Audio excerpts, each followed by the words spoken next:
కాంతా movie చూసొచ్చాను. బావుందా? బాలేదా? అనేది తర్వాత మాట్లాడుకుందాం. మామూలుగా ఏ రివ్యూ అయినా ఫస్టు స్టోరీ, స్క్రీన్ ప్లే దీని గురించి చెప్పిన తర్వాత కాస్ట్ అండ్ క్రూ గురించి చెప్తాం. పర్టిక్యులర్‌గా ఈ సినిమా వరకు story, screen plain cost and crew dominate చేసింది. అందుకోసమే ఫస్టు కాస్ట్ అండ్ క్రూ గురించి మాట్లాడుకుందాం. 'దుల్కర్ సల్మాన్' బ్రో నువ్వైతే చించి పడేసినావు. అసలు మామూలుగా చేయలే పర్ఫార్మెన్స్ అయితే. అసలు నీ నుంచి ఇలాంటి పర్ఫార్మెన్స్ అయితే అస్సలు ఎక్స్‌పెక్ట్ చేయలేదు. అలా నువ్వేదో 'lover boy', light hearted movies ఇలాగనే చేసేవాడివి. ఓకే. ఓకే.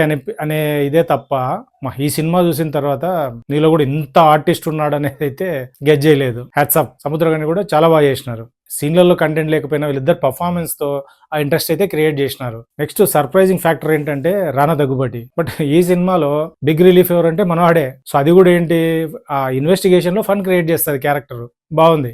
భాగ్యశ్రీ బోర్సే. ఈ అమ్మాయి కూడా మామూలుగా ఒక 2, 3 ఎక్స్‌ప్రెషన్‌లు పెట్టగలదు. బట్ ఈ సినిమాలో ఈ అమ్మాయి కూడా సర్ప్రైజింగే. చాలా బాగా చేసింది అమ్మాయి కూడా. ఇంకా క్రూ గురించి సినిమాటోగ్రఫీ అదిరిపోయింది. Every shot just like painting లాగా అనిపించింది. అంబియన్స్ గానీ, మూడ్ క్రియేట్ చేయడం గానీ, లైటింగ్ గానీ, ఆ పీరియడ్ అది ఆ రీక్రియేషన్ గానీ అదంతా ప్రాపర్ గా క్రియేట్ చేసినారు. ఆ డిపార్ట్మెంట్ కూడా చాలా బ్యూటిఫుల్ గా వర్క్ చేసింది. ఆ రీక్రియేషన్ లో వీళ్ళది కూడా మేజర్ పాత్ర ఉంది. ఇంకా రికార్డింగ్ చాలా బాగుంది. వీళ్ళందరూ ఫైన్. ప్లేలో నాకు కొన్ని ఫ్లాస్ కనపడినాయి. మాట్లాడుకుందాం. వాటి గురించి కూడా డీటెయిల్గా మాట్లాడుకుందాం. డీటెయిల్స్లోకి వెళ్లే ముందు hi, hello, welcome back to బాకా బ్రదర్స్ ఒపీనియన్స్. కొత్తగా వచ్చిన వాళ్ళు సబ్స్క్రైబ్ చేసుకోండి. ఆల్రెడీ ఛానల్ను ఫాలో అవుతున్న వాళ్ళు లైక్ చేయండి, షేర్ చేయండి. పక్కనున్న బెల్ ఐకాన్ కూడా క్లిక్ చేయండి. స్టోరీ విషయానికి వస్తే హీరో డైరెక్టర్ల మధ్య ఇగో క్లాష్ నడుస్తుంటుంది. వీళ్ళిద్దరి మధ్యలోకి దూరిన హీరోయిన్ ఎలా క్రష్ అయింది అన్నదే మూవీ. సో స్టోరీ లైన్ అయితే ఇంట్రెస్టింగ్ గానే ఉంది. సో ఇందాక మాట్లాడుకున్నట్టు ప్లేలోనే నాకు ప్రాబ్లం. సో ఫస్ట్ అయితే బాగా లాగ్, కొన్ని చోట్ల బాగా బోరింగ్ అనిపించింది. Flat narration, zero emotions.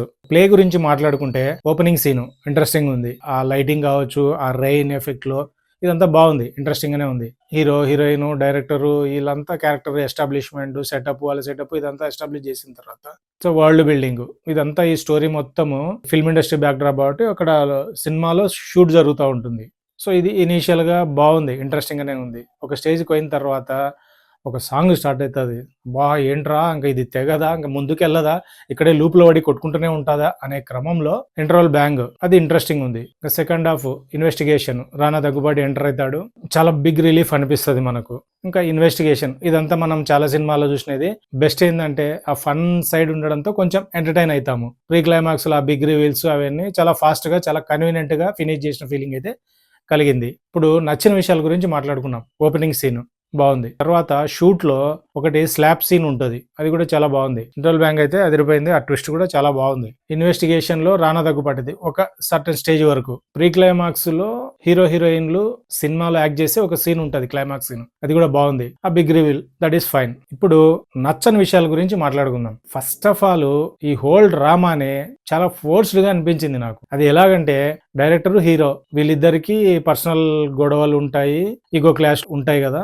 So దీంతో వీళ్ళిద్దరు కలిసి సినిమా చేయాలనుకుంటారు. అసలు ఇంత క్లాషులు, ఇంత గొడవలు ఉన్నప్పుడు అసలు ఇద్దరు కలిసి ఎందుకు సినిమా చేయాలనుకున్నారు?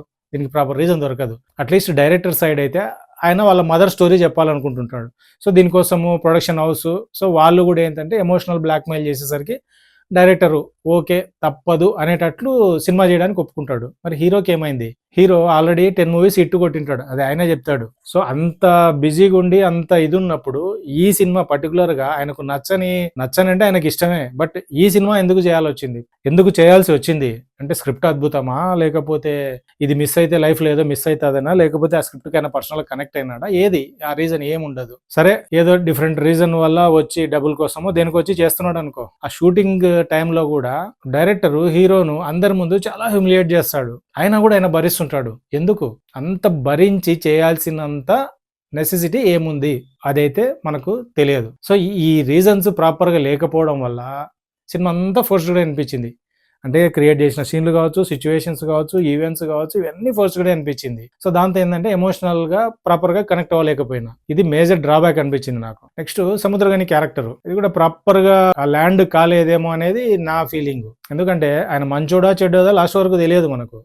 ఒకటి మీద కోపం ఉంటే ఎంత ఎక్స్ట్రీమ్కి వెళ్తాడు అనేది చెప్తుంటారు. దీంట్లో ఏమైపోతుందంటే అన్ని అజంప్షన్సే ఉంటాయి. అంటే ఆయనకు లెగ్ బ్రేక్ అవుతుంది. సో దీనికి రీజన్ హీరో అని ఆయన ఫీల్ అవుతుంటాడు. ఇది అజంప్షనే, రియలా కాదా మనకు తెలియదు.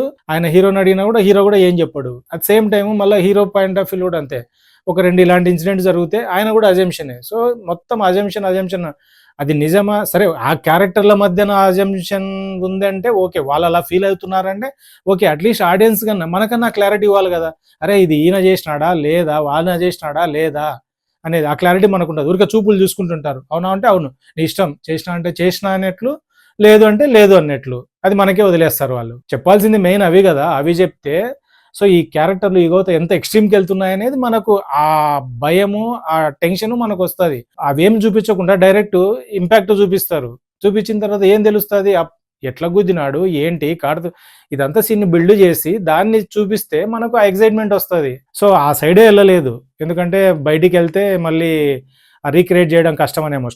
సినిమా అంతా స్టూడియోలోనే ప్లాన్ చేసుంటారు. బయటికి ఒకటో, 2 సార్లు బయటికెళ్తారు ఎక్స్‌టీరియర్. ఎళ్ళినప్పుడు అది కూడా మనకు నీట్‌గా గ్రాఫిక్స్ తెలుస్తుంటది. సో, అది మేజర్ ఇష్యూ అంటే మనకేం తెలియదు. ఇలాంటివి చాలా సీన్‌లు అవి అజంప్షన్సే ఉంటాయి. నెక్స్ట్ సముద్రగని క్యారెక్టరు ఈయన డైరెక్టరో లేకపోతే కేర్ టేకరో మనకర్థం కాదు. ఆర్ఫనేజ్‌లో ఉన్న పిల్లలంతా తీసుకొచ్చి ఆడిషన్ చేసి సూపర్ స్టార్‌లని చేస్తుంటాడు. ఇది కిడ్డింగ్‌లే. బట్ నాకు అట్లాగానే అనిపించింది. Hero, heroine. సో, హీరోని ఏదో మోసం చేసిందని ఈయన ఎక్స్‌ట్రీమ్ స్టెప్ తీసుకుంటాడు. సో, ఈ స్టెప్ ఎందుకు తీసుకున్నావంటే గౌరవం కోసం అంటాడు. బాస్ గౌరవం కోసమని ఇంత ఎక్స్‌ట్రీమ్ స్టెప్ తీసుకున్నావు కరెక్టే. బట్ ఈ ఎక్స్‌ట్రీమ్ స్టెప్ వల్ల నువ్వు ఎస్కేప్ అయితావని నీకు తెలుసా? సో, ఒకవేళ ఇది బయట పడితే అంతకంటే వరస్ట్ ఇది గదా ఇది. దానికి ఆల్టర్‌నేటే లేదా? ఆ యాక్ట్ తప్ప వేరే యాక్టే లేదా హీరోయిన్ చేయడానికి? ఇంకోటేంటి ఇది ఇలా చేస్తే ఇలా రిజల్ట్ వస్తుంది అని ఆయన ముందే గెస్ చేసి దీనికి ప్రాపర్‌గా ఒక సెటప్ క్రియేట్ జేసింటాడు. అదేంటి ఈయనొక్కడు చేయటం కాదు. దీనిలోకి ఒక 2, 3 క్యారెక్టర్స్ రావాలి. వాళ్ళందరూ ఈయన అనుకున్నట్టే అందరొస్తారు. అందరొచ్చి ఈయన అనుకున్నట్టు ఏదైతే యాక్ట్ ఉంటదో అది జరిగిపోతది. ఎలా బాస్ ఇలా? ఇంత కన్వీనియంట్ రైటింగా? ఇది మేజర్ సీను. దీన్ని కూడా ఇంత కన్వీనియంట్‌గా రాసుకున్నారు. నెక్స్ట్ హీరోకు హీరోయిన్ మీద ఒక డౌట్ రావడం. సో, ఇదైతే మరీ డైరెక్టరు, హీరోయిను ఒక కాన్వర్జేషను దాన్ని టేప్‌లో రికార్డ్ జేస్తారు. ఆ రికార్డింగ్‌ను హీరో వింటాడు. అది కూడా హాఫ్ వింటాడు. హాఫ్ విని ఆవేశపడి ఒక యాక్ట్ చేసేస్తాడు. తర్వాత డైరెక్టర్ వచ్చి చెప్తాడు, "అరే! నువ్వు మిస్టేక్ చేసినావురా. మిగిలిన హాఫ్ కూడా వినిండాల్సిందని." ఏంటి బాస్ ఇది? ఇది కూడా ఇంత కన్వీనియంటా? ఇంకా వేరే సీన్‌లే దొరకలేదా? ఇన్వెస్టిగేషన్ 'రణ దగ్గుబాటి'ది. అది ఒక స్టేజ్‌లో మనకు అంటే అప్పటి వరకు అంత మూడీగా, డల్‌గా సినిమా అంతా ఒక టోన్‌లో నడుస్తా ఉంటుంది. రానా వచ్చి అట్‌లీస్ట్ మనకు ఒక చిన్న బిగ్ రిలీఫ్, చిన్నది కాదు బిగ్ రిలీఫే ఇస్తాడు. బట్ ఆ ఇన్వెస్టిగేషన్ ఇనీషియల్‌గా బావుంది. ఎళ్ళే కొద్దీ ఏంటంటే అది సో, ఇంగా అదంతా అన్నెసరీ ఏమో అనే ఫీలింగ్ వస్తుంది. డ్రాగ్ చేస్తున్నారనే ఫీలింగ్. అంటే మనకు తెలుస్తుంటది వీడు కాదని. అవన్నీ నువ్వేనా మనం చాలా సినిమాల్లో చూసాం. వీళ్ళెవరు కాదురా మాకు తెలుసు అనే విషయం మనకు అర్థమైతుంటది గానీ దాన్ని అలా కంటిన్యూ చేస్తూనే ఉంటారు. సో, అది గూడా బాగా డ్రాగ్ అనిపించింది. ఇంట్రెస్ట్ కూడా అంత ఏం రాలేదు. ఇదంతా అయిపోతానే క్లైమాక్స్ ఉన్నట్టుండి సడెన్‌గా ఫినిష్ చేసేసారు. అది కూడా చాలా కన్వీనియంట్‌గా. రానా ఒకటే అనుకుంటాడు, డైరెక్టర్ ఒకటే అనుకుంటాడు, హీరో ఒకటే అనుకుంటాడు. డైరెక్టర్, హీరో మాట్లాడేసుకుంటారు. అయిపోయింది. ఆ బిగ్ రివీల్ అనేది తెలిసిపోతుంది. Simple climax. ఓవరాల్‌గా సినిమా అంతా చూసిన తర్వాత కాస్ట్ అండ్ క్రూ అయితే వాళ్ళ వర్క్ వేరే లెవెల్‌లో చేసినారు.